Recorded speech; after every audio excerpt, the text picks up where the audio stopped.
දෙවි පියාණෙනි ඔබ වහන්සේට ස්තුතිවන්ත වෙනවා. අද උදෑසන ඔබ වහන්සේගේ වචනේ අපි කරාගෙන ඉගෙන. පියාණෙනි මේ තල්ලතු ඉරිදා මේ ගොක්කීද ස්වාමිනී ඔබ වහන්සේගේ පාමුල සමරන්නට දෙවි පියාණෙනි මේ වචනේ දිග පළල මෙහි කරන්නට අපිට ආශිර්වාද කරන්න. යේසුස් වහන්සේගේ දිව්‍ය නාමයෙන්. ආමේන්. දැන් සිංහලෙන් මම මේක පොඩ්ඩක් ඔවුන් යෙරුසලමට ලන්ව ඔලිව කන්දට නුදුරුව බෙතානියට පැමිණි කල උන්වහන්සේ තමන්ගේ ගෝලයන් දෙදෙනෙකු යවමින් නුබලා ඉදිරිපිට තිබෙන ගමට ඵලයල්ලා. එහි ඇතුල් වූ කෙනෙහිම කිසිම මිනිස්සෙක් නොනැගූ කොටලු වස්සකු බැඳ සිටිනවා නුබලාට සම්බවන්නේය. ඌ ලිහා ගෙනෙල්ලා.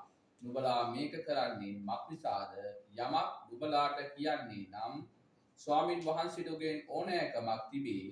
උන්වහන්සේ වහාම ඌ ආපසු මෙහි එවනසේකයි ඔහුට කියාපල්ලායයි ඔවුන්ට කීසේක.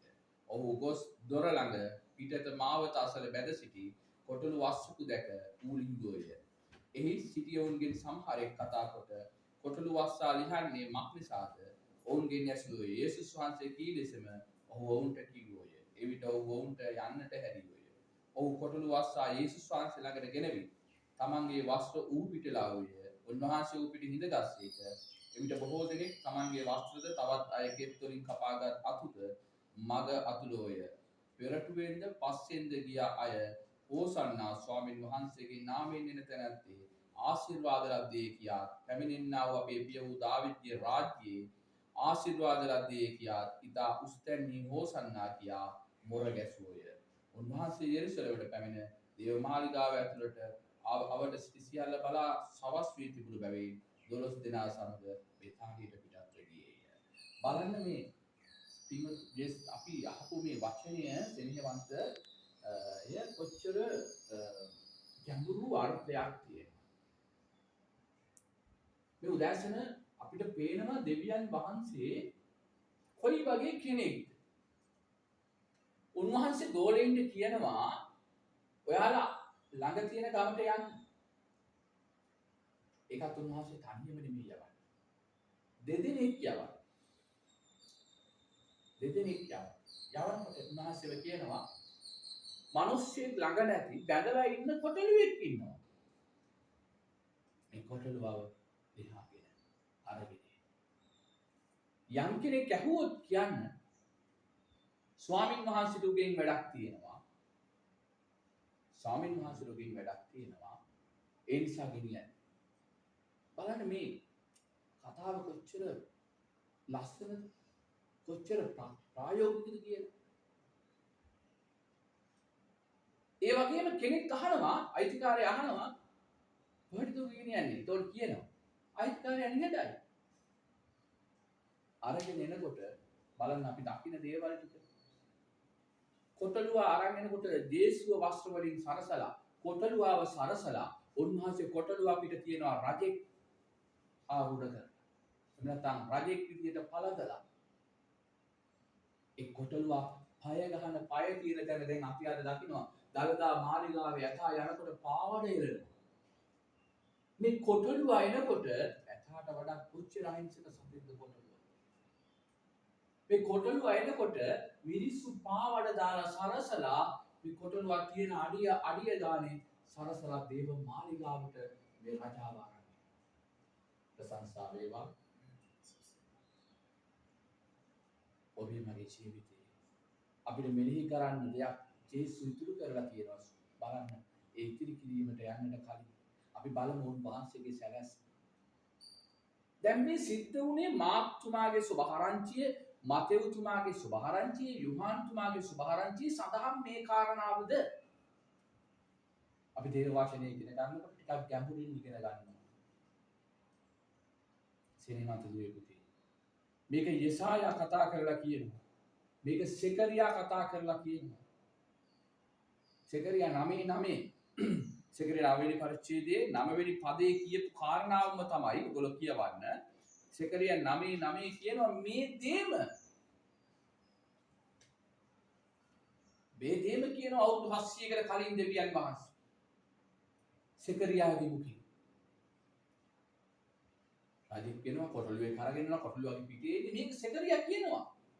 බලන්න දෙවියන් වහන්සේගේ සැලැස්ම මොන තරම් බලවත්ද. ඇයි මේ දෙන්නේ ගෙනියන්නේ? පියාණන් වහන්සේට ඕනගේ පියාණන් වහන්සේ කලින් කියලා තිබුණා. ඒකට පුත්‍රයාණන් වහන්සේ එකද වෙලා තිබුණා. ඒ එකම වූ දේ පොළොව තුල ඉෂ්ට කළා. ආමෙන්. ඒකයි උන්වහන්සේ කියන්නේ. එක්කෙනෙකු හෝ දෙදෙනෙකු මාගේ නාමයෙන් යම් දෙයක් ගැන ස්ථිර වෙනවද ඒක පොළවේ සිද්ධ වෙන්න යනවා. ආමෙන්. ප්‍රශංසා වේවා. ඒකයි යාඥා කරද්දී අපිට කියන්නේ යම් කාරණාවකට යාඥා කරනකොට මම වෙනුවෙන් ඔබ යාඥා කරන්න. ආමෙන්. ඇයි ඒක අනිවාර්යයෙන්ම පොළොව තුල සිද්ධ වෙන්න යනවා. ප්‍රශංසා වේවා. ප්‍රශංසා වේවා. ඔබේ මගේ ජීවිතයත් ගැට ගහලා තියෙනවා සමහර කාරණා. සමහර ආසාවන් තුල ගැට ගහිලා තියෙනවා. සමහර විට ස්වාම පුරුෂයා කැමති නැහැ බිරිඳගේ වචනයට අමුම්කම් දෙන්න. දැන් ඔයා බිරිඳ ඔයා ඉන්න ඔයාගේ තැන. මම තමයි ඒක.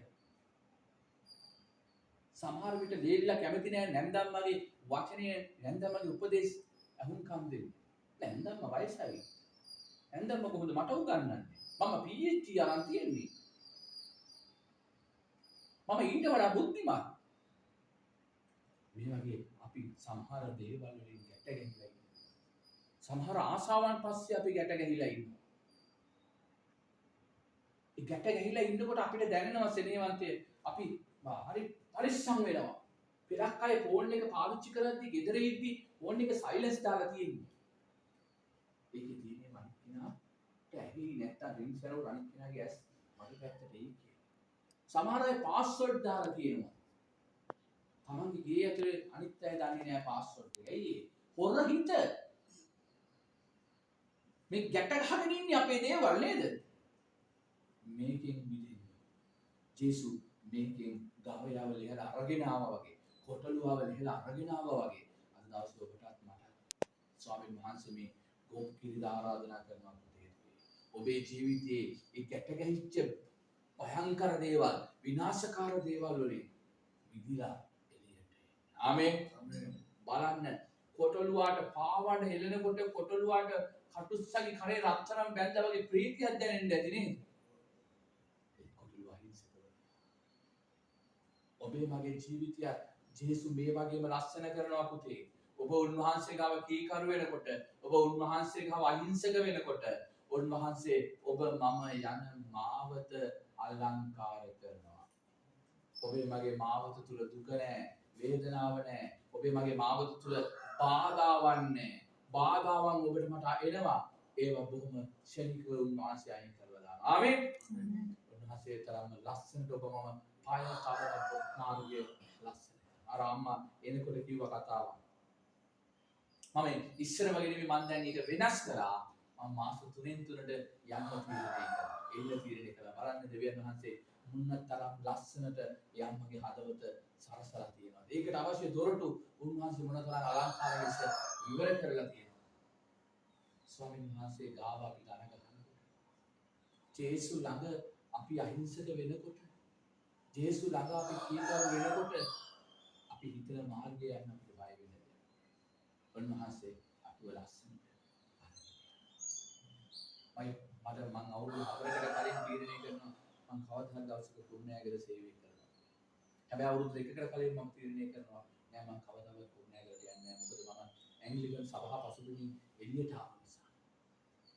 හැබැයි බලන්න ස්වාමීන් වහන්සේගේ උන්වහන්සේ මාර්ගය හදලා. උන්වහන්සේ පුදුමාකාර අලංකාරවත් මාර්ගයකට බොමාව ඇවිල්ලා. බලන්න සෙනෙහවන්ත දුවේ පුතේ මෙතන ලස්සන කතාවක් කියනවා. මම ස්වාමීන් වහන්සේට වැඩක් තියෙනවා මේ කොටලුවාගේ. ඒ නිසා අයිතිකාරයා බලාගෙන ඉඳනවා. බලන්නේ අයිතිකාරයාගේ හිත මගේ කොටලුව අරන් යන්නේ දෙන්නේ කැවිලා පැහැරගෙන යන්නේ. එයාට කේන්තියක් එන්න බැරිද? එයා බය වෙන්න බැරිද? හැබැයි අනිශ්චලයි. බයිබලේ තියෙනවද එයා මේගොල්ලෝ පස්සෙන් ආවා කියලා නෑ. මෙයා නැවත මෙතෙන්ට එන්න හරිනවා කියලා කියනවා. කොටලුවාගේ වැඩේ ඉවරනට පස්සේ කොටලුවාව නැවත ගෙනත් දාන්නේ නැහැ. කොටලුව බලන්න සතාට අණ දෙන්න පුළුවන් දෙවියන් වහන්සේ. සතාව හසුරවන්න පුළුවන් උන්වහන්සේ. ඇයි? සිනේවන්ත දුවේ පුතේ, ඔබේ මගේ මනස එක තැනකට යනවා. සෙකරියා දිවිසිවරයා අවුරුදු 700කට කලින් මේක කියනවා. ඊසායා අවුරුදු 700කට කලින් මේක කියනවා. ඔයාගේ අම්මගේ කුස දෙවියන් වහන්සේ සූදානම් කරේ අවුරුදු 700කට.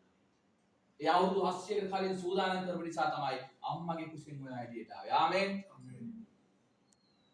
උන්වහන්සේ අපේ ජීවිතේ හැම දෙයක් ගැනම සැලැස්මක් තියෙනවා.